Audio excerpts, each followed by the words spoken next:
Hello, Umut here. Welcome to another video.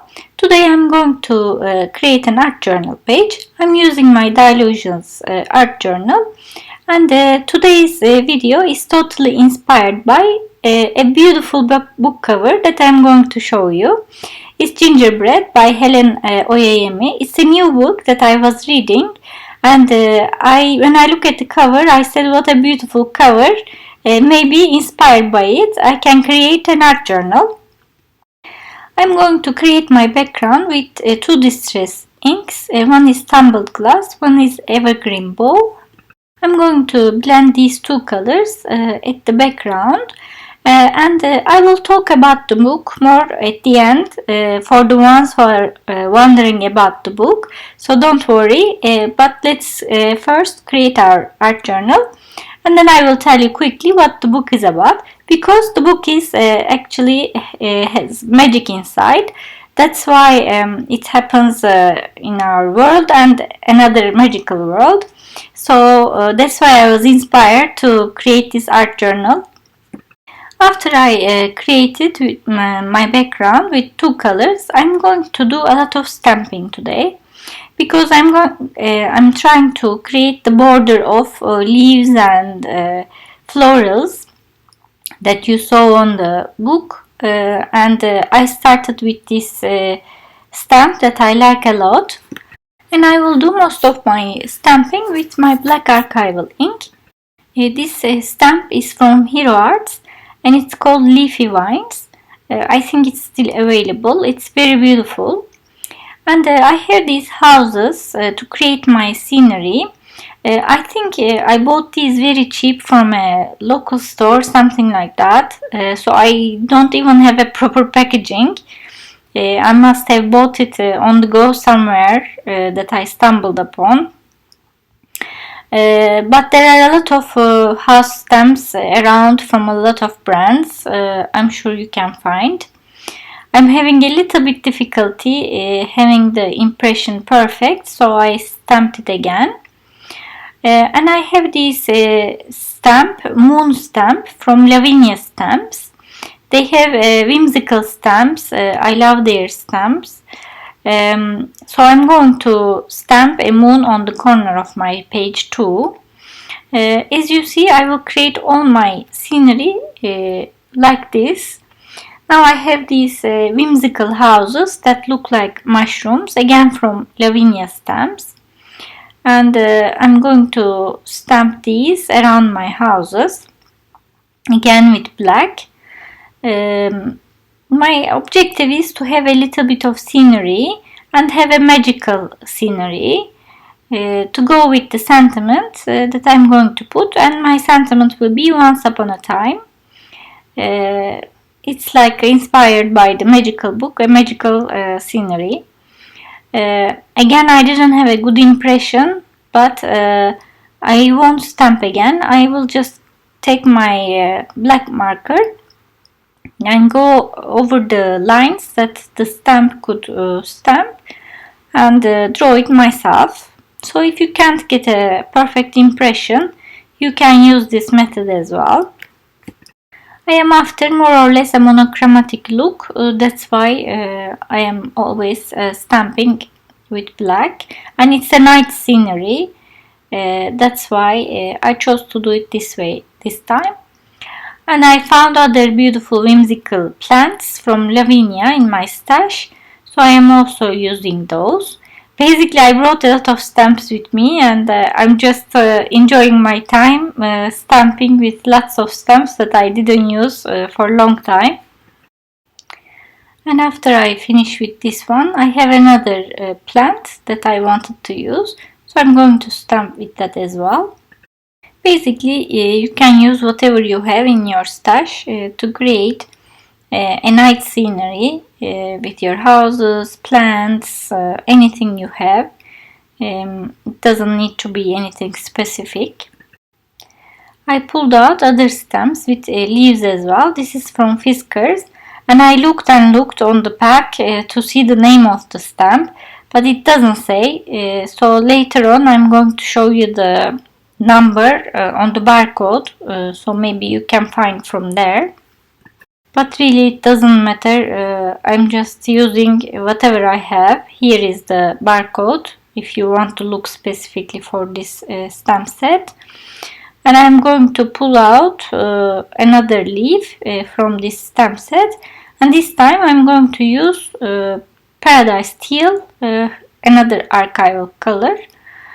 Today I'm not lucky with my stamp impressions, so I'm going to use my hand to stamp it because I'm not after a perfect impression as well. I'm just trying to create a abstract scenery all around my edges. And I took my Distress Oxide black soot to go around the edges and actually darken up the page, because this is supposed to be night scenery. And you will see that I will do gold embossing. That's why I'm trying to darken everything up so that the gold shines even more. For the gold embossing, I'm going to use another Fiskars stamp. This time they wrote the name, it's Elegant Wine. And I will use this anti-static pillow that has powder on it to go all around my page, because I don't want the powder to stick everywhere. I have distress ink and everything. And I am using my Versamark to stamp these stamp all around the edges like a frame. Remember in the book cover it was black with a scenery, and then it was embossed with gold, so that was my inspiration. And I am using WoW gold embossing powder, but it's sparkling gold, so it has glitter inside. And still, although I use the pillow, it sticks here and there, but I don't mind so much because it creates a texture and it's nice to have gold shine as long as my image is visible as well. So you will see it will be fine. I'm using my Liquitex ink in gold to paint my windows with this gold ink to imitate light actually. Instead of yellow, I'm using gold because the page has gold, so I'm doing it this way. I'm using a little brush to go over it. It is transparent, that's why it doesn't cover the lines of the stamp, which is good. If you have gold acrylic paint, just water it down a little bit so it becomes transparent, and you can do the same thing. Since I have this in my hand, I will also do gold splashes, you will see, to bring the page together, because there is gold as a frame and in some parts, and I want to have a good amount of gold splashes on my page as well.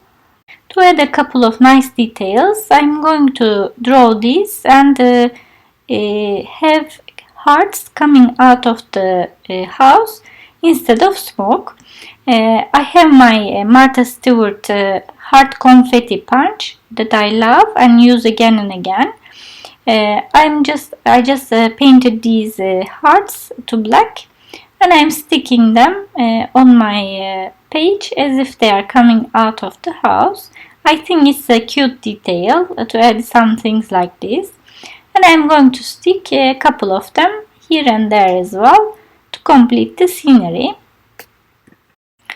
Afterwards, I'm going to take my Lavinia stamps again to stamp these two little fairies in black. I always had this in my mind, but I was waiting to see the composition of the page so that I can stamp them in the right places. And I'm going to stamp the sentiment in between these two fairies.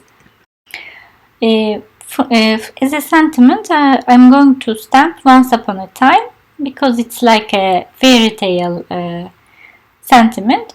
And I'm using my Dovecraft little alphabet set that I have in my stash. I find it really nice and versatile. I use it a lot. And as a final detail, I'm using a gold wax to have some gold detail all around the hearts coming out of the house. You will see what I mean in a minute. I'm going to show you. And I'm using a paper to help make the direction quite sharp. And I hope you will see the detail when I show you. It looks really nice. These details like these will make the difference on your art journals. Here I will show you all the gold that I have now, how sparkly it is, and this monochromatic look is really nice. The embossing, the windows, gold, and the smoke coming out of the chimney, as you see, are making a lot of difference, and they are coming to the forefront because the background is all black and one color. Now for the ones who are wondering what this book is, it's the new book of Helena Oyeyemi, a quite famous writer that I like a lot. And Gingerbread is sort of inspired by Hansel and Gretel. There is a mother and daughter who live in London, but also the mother, Harriet, comes from a land that nobody heard of. It's called Ruhastrana. So there is the magic comes. This mother-daughter are not ordinary mother-daughter. There are some weird things that are happening. So it's between a world we know and a world we don't know. I won't say more, not to spoil the book for you. I hope you enjoyed today's video. If you did, please don't forget to hit the like button down below, subscribe to my channel, or leave a comment for us to have a little chat. Thanks so much for watching and see you next time.